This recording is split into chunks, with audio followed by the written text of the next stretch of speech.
Biyaheng Kamsur guys.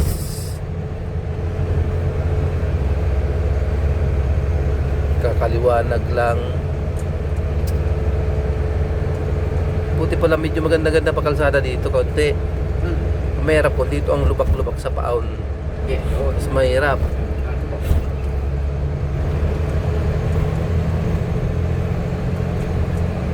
Guys, packet na guys ng bundok. Atimunan.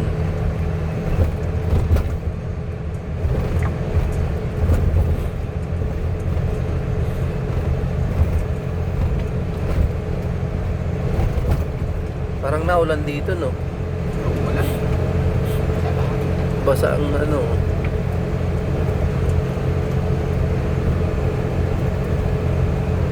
Paakyat na ng bundok.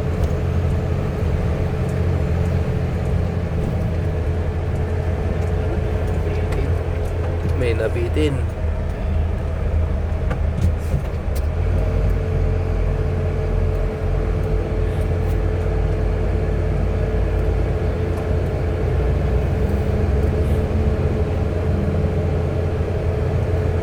Ang lagtong kasi.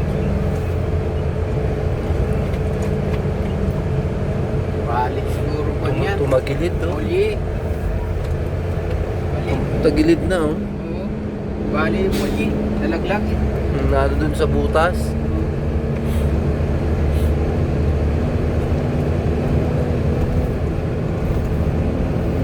Guys, so paakyat na ng bundok.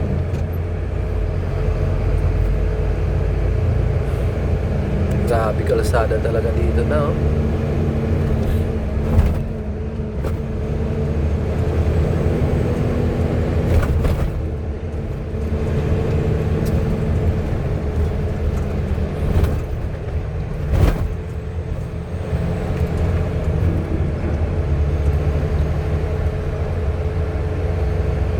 Grabe kalsada dito. Talagang lubak-lubak. Ayan, oh, sira-sira na.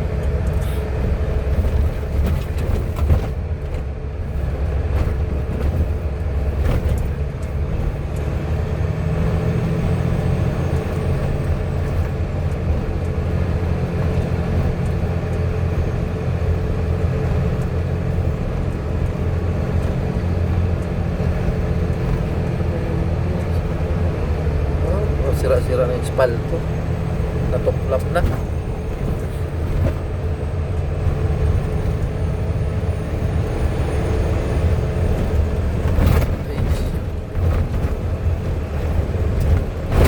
Wow, wow.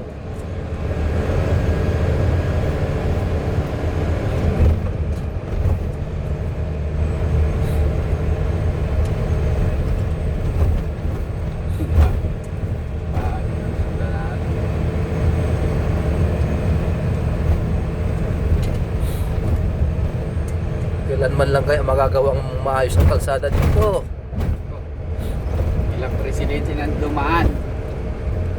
Ni isa wala man ang pagpaganda nitong kalsada. Puro substandard. Bata pa ako. Malamang kibis kaya ito project. Wala eh, wala pang nananalong presidenteng Bicol eh. Kaya ang kalsada daw pa Bicol, hindi pa Guys, mapaganda. suportahan natin ang presidente natin Bicolana. Para maayos itong kalsada natin. Sino kaya tatakbong Bicolana? Tatakbo kaya ulit? Sana tumakbo ulit yun. Si Ma'am Lenny. Ma'am Lene. Napapanood mo itong video na to. Kung mapanood ba? Sana ikaw maging bigay angel dito sa atin, sa lugar natin. Pagandahin mo na itong kalsada natin.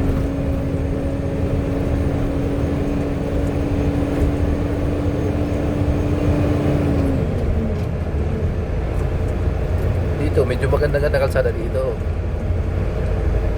Doon, bangkot. Hindi mahirap doon. San banda? Pinaka-hotel. Sa may kawayan pa daw matindi. Oo. May kawayan. Yun, talaga mas matipid. Pagkawayan.